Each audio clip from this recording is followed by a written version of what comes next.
Hi friends, strangers, internet. My name is Emily Hanhan. I love colorful makeup and colorful language.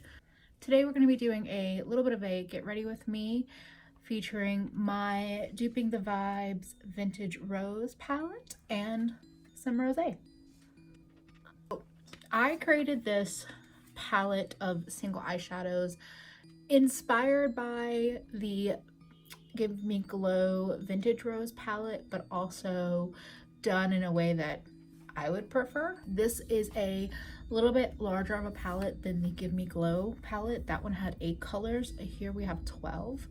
And I know some of you will find this layout very hard to look at because the pan sizes are not all the same, but I had to kind of work with what I had, so I tried to make it as pretty as I could.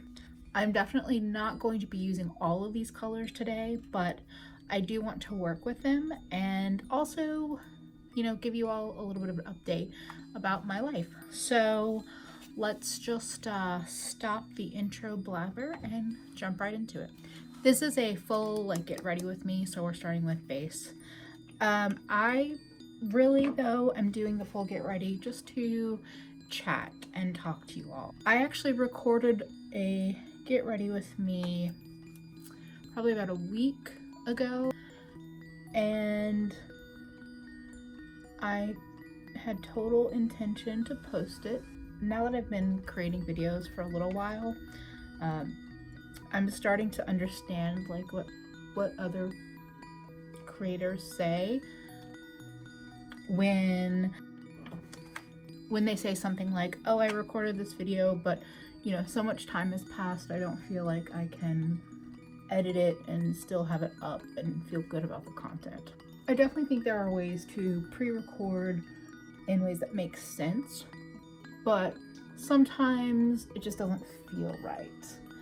And for me, in this specific situation,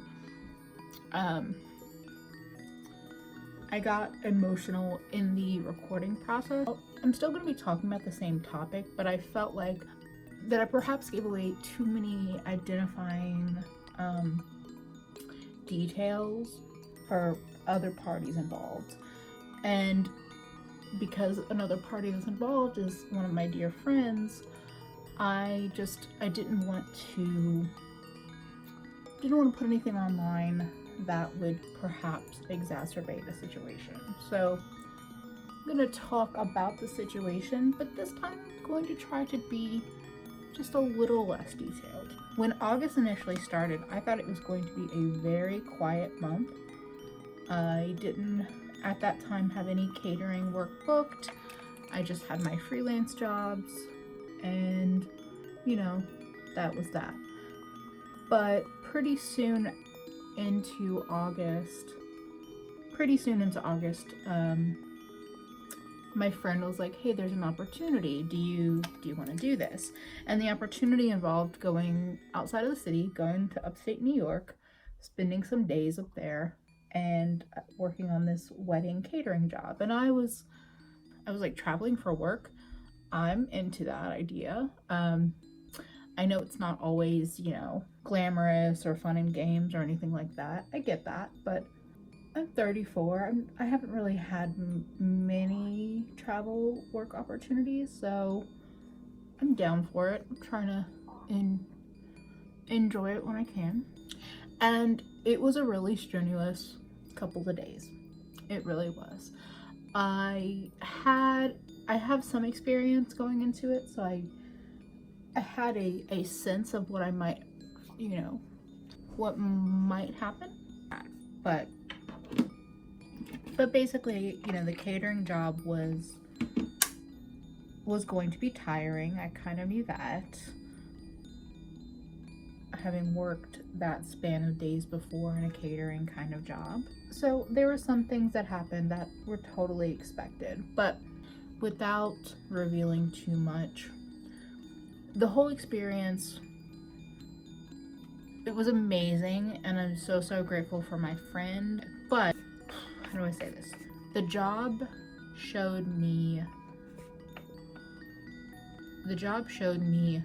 some of the trauma that my friend has experienced in her past, and it was really like I try to, this is a whole bigger discussion, but I believe people. I believe victims. I believe people. I try really hard to believe somebody when they say this experience caused this, or I dealt with this because of it. I try really hard. And just that work experience showed some of my friend's history to me in a very visceral way, in a way that I was experiencing it at the same time. And so that kind of bonding is like, oh, and bonding feels like a real fucked up way to say it, but I mean, that's what happened. That kind of bonding, if you just saw a big cloud of powder, you're welcome. That kind of bonding is not what I was perhaps expecting, but I am so appreciative of it. So that friend of mine, I feel like we've been able to have really real conversations and talked about trauma, where we are mentally at that moment, where we have been, how we process things. And we've had the kind of conversations that I really want to be having with friends and people that I love, especially because I work with her. So I think having those real life conversations have helped us also, work together, because I'm very much a proponent of like not mixing friends and business, but I have a couple of friends that I have worked with that we generally kind of deal with our stuff and talk about things and all of that. So, I've had that kind of relationship with this person before, but we had brunch together the last day before we parted ways, and just, without any of the other people that were involved in the catering job there, just us.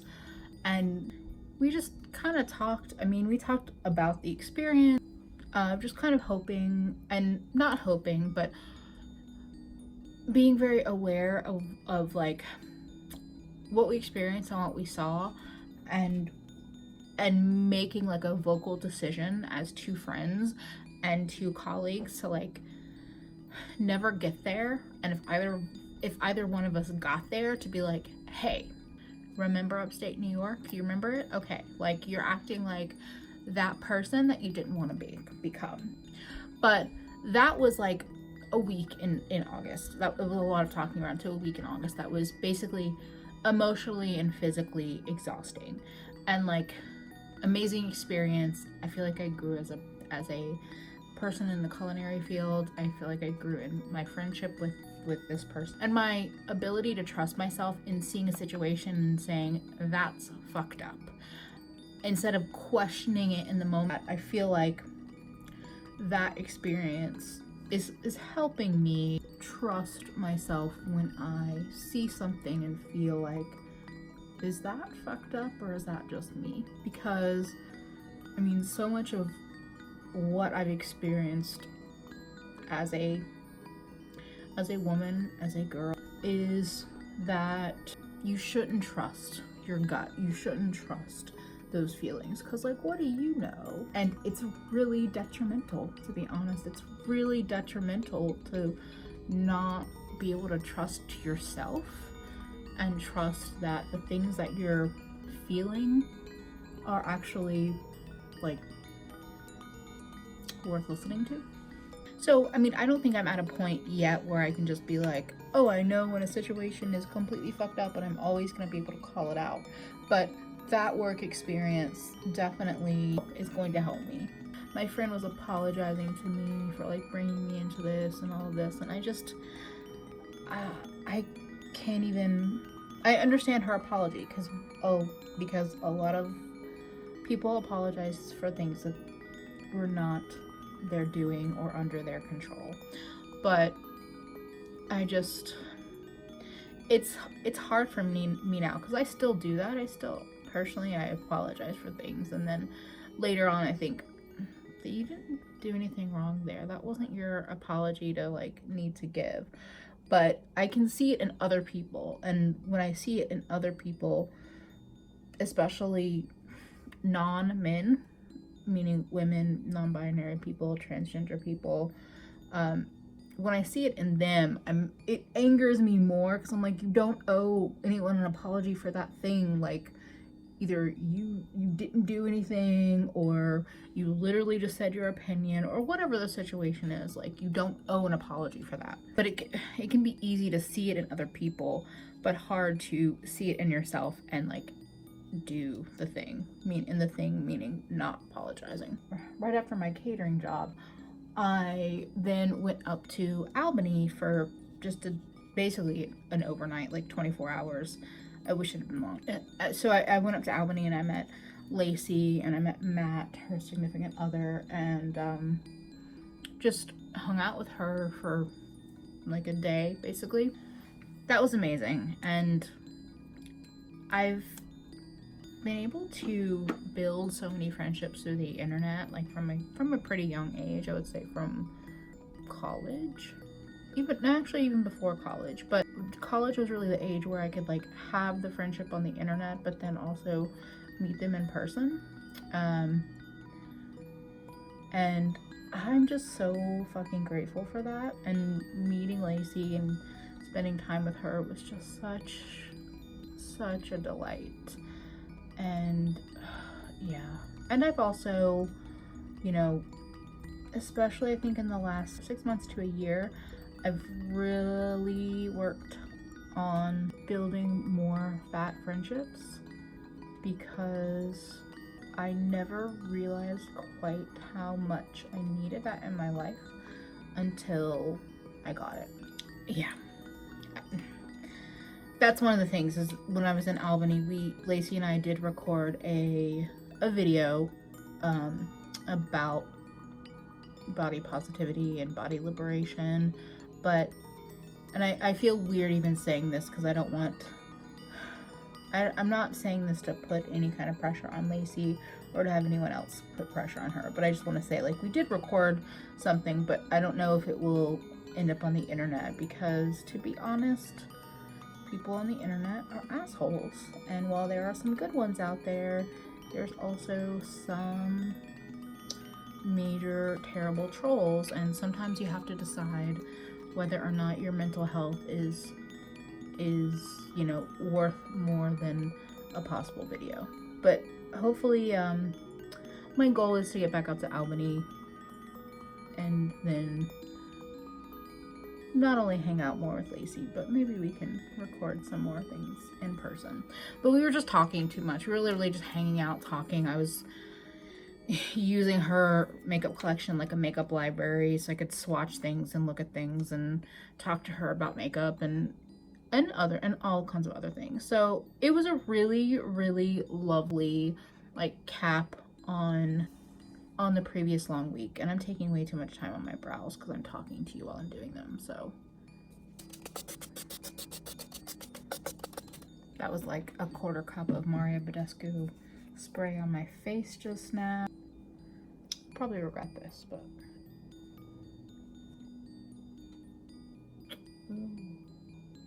I do not regret that. That is very pretty and very shiny. What did I do off camera? I think I put on a mauve pink lip gloss just to get rid of foundation lips, and did a concealer on this eye. So I'm just gonna, I don't know what I'm doing on my eyes, like kind of as per usual. So I'm just gonna dig in and talk about other things while I'm doing my eyes.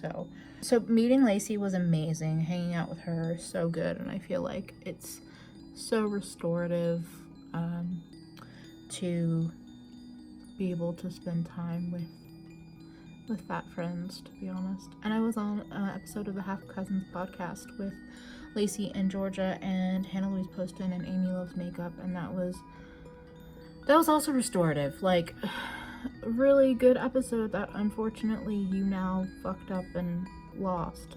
But we also figured out how to not have to use you now, or how they don't have to use you now. So that was good. So anyway, so then I got home super late Monday night. Basically, it was Tuesday before you knew it. my foster group, so I foster 2 cats. They're a brother and a sister. The thing is that one of my cats, one of the fosters, she, from the moment that kind of I got her, she felt like a cat that maybe is not gonna ever be good with humans, and I never wanted to push the boundaries kind of with her, so I just let her do her thing and just let her be. And she, you know, she warmed up to my cat Veronica, and of course loved her brother. So her name is Danny and Tyrion. Yes, I named them after Game of Thrones before it was trash. But so anyway, so Danny, so my foster group kind of knew that she was not socializing, she was not acclimating, and so they've been working on finding a sanctuary for her to go to where they could work with her and kind of just get a better sense of what's going on, and, you know, perhaps kind of rehab her to be able to be adopted. When I was upstate, I got a text that was like, hey, I think we have a sanctuary for Danny. Are you available Wednesday? We can pick her up. And I said, of course, yeah, so I'll be home. So Wednesday, it was like Wednesday afternoon, they were supposed to show up. So I started trying to get Danny in a carrier, but she has been fixed. So I think she knew straight up that that carrier does not lead to good things, and just would not get in the carrier. Would not. I threw so many treats in there, so many toys, and just, she wasn't going to get in there. And so when the foster employee showed up to pick her up, I was like, I don't, like, you know, I gave them a warning. I was like, I'm not able to get her in the carrier like right this second, so I'm just giving you a heads up, there might be a little bit of a wait when you get here. And of course, humans got to the house, she was scared, she ran away, and I went, and, you know, they basically were just like, the best thing, you know, they gave me the best advice they could. And they were here, but they weren't really comfortable enough to like go get her in my own apartment, kind of because she ran into the bedroom. So I went and picked her up, and in the process of going from my bedroom to the room with the carrier, she bit me. And she bit me, you might be able to see it still. She sunk right in. And we got her in the carrier. So, you know, there was success in that way. And that was really all that mattered to me. Like, once I felt her bite me, I was like, the only thing I want right now is just to make sure that she gets into the carrier, because it's already happened and I can't really change that. They gave me like kind of very quick medical like advice, but it was painful. It was really painful. Like, in the moment, it was really adrenaline rushing to me. So that day it was really painful.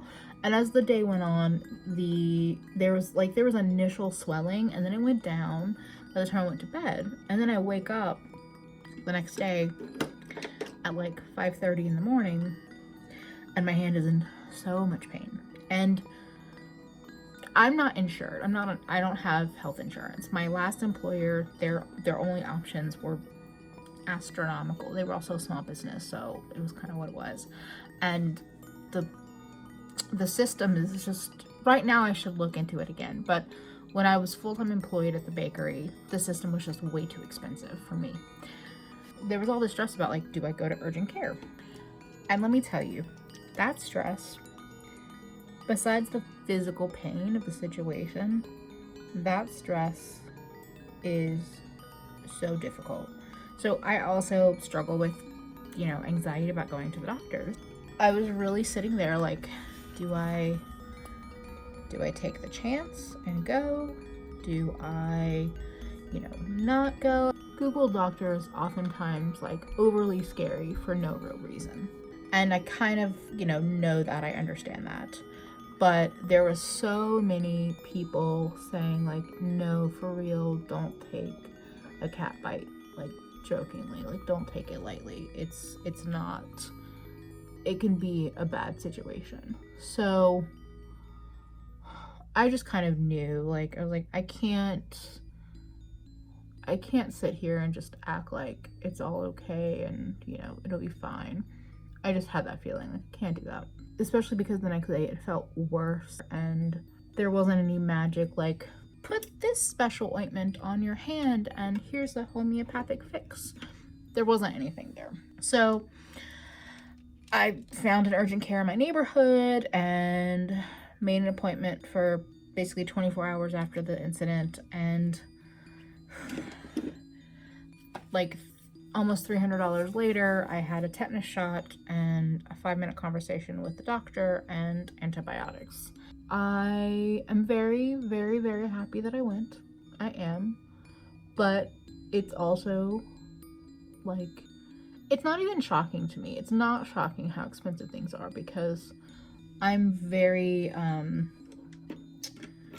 bitter and angry at the medical industry for many, many reasons that maybe one day I'll try to formulate thoughts on and talk about. But the medical industry on a whole is just, it's industry, it's a business, and it makes me angry. It just makes me really, really angry. So I went and I did that, and you know, like I said, I'm happy that I did, but also it doesn't end there. So for me, I haven't had antibiotics in a very long time, and I don't know if this is just a thing of getting older or if it's that specific one I had, but it like killed my energy. And the people that I'm working with are super, super awesome and like understand that, you know, I have work that I have to do elsewhere, and like sometimes shit happens. But I've been away for a week, and then all of a sudden I'm like barely getting any work done. It would be like 7 o'clock all of a sudden at night, and I would think,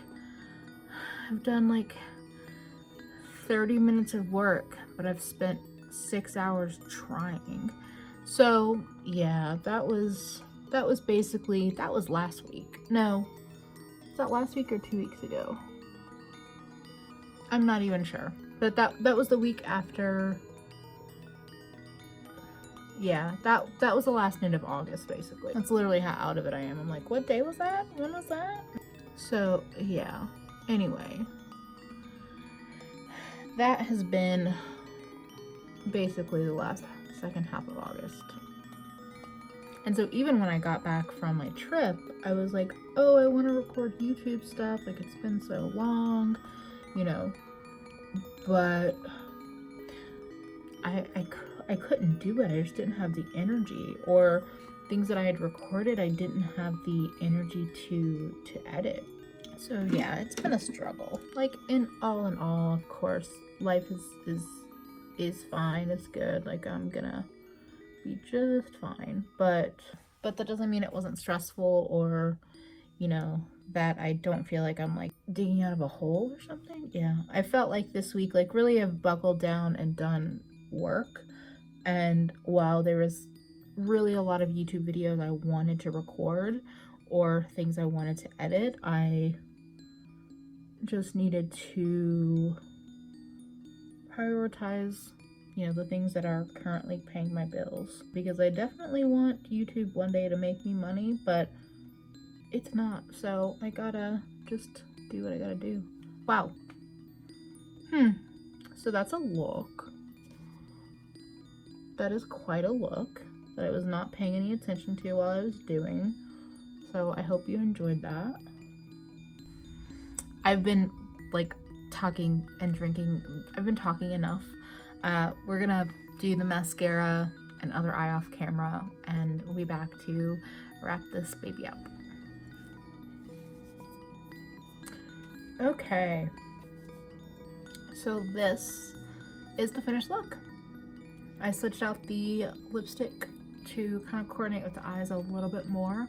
Don't think I love the pink, the super pink cheeks with the kind of red and green eye, but I do love pink and green together. So I think I need to play with the color combos in this palette a little bit more before I find kind of my like happy zone. I mean, this is why I love building these single eyeshadow palettes, because if I don't love these, I can just take it apart and use them in another way. Whereas if I don't love an eyeshadow palette, I mean, I can still take it apart. I've done that a lot with palettes that I have. I can definitely depot them, but it feels more like a waste for sure. I Hopefully we'll have some kind of video up timed along with this one where I kind of went through and picked these out. That's the goal. If that doesn't happen, my apologies, but at least you got to see me working with some of the colors. And hopefully you also enjoyed hearing some of my life updates. If you enjoyed this chatty get ready with me and a little bit of colorful makeup playtime, and you have not yet subscribed, I would love if you subscribed and followed along with my colorful shenanigans. If you have already subscribed, thank you so much. I feel so grateful for everybody that shows up and spends a little bit of their day hanging out with me. I hope to see you again real soon. Bye, friends.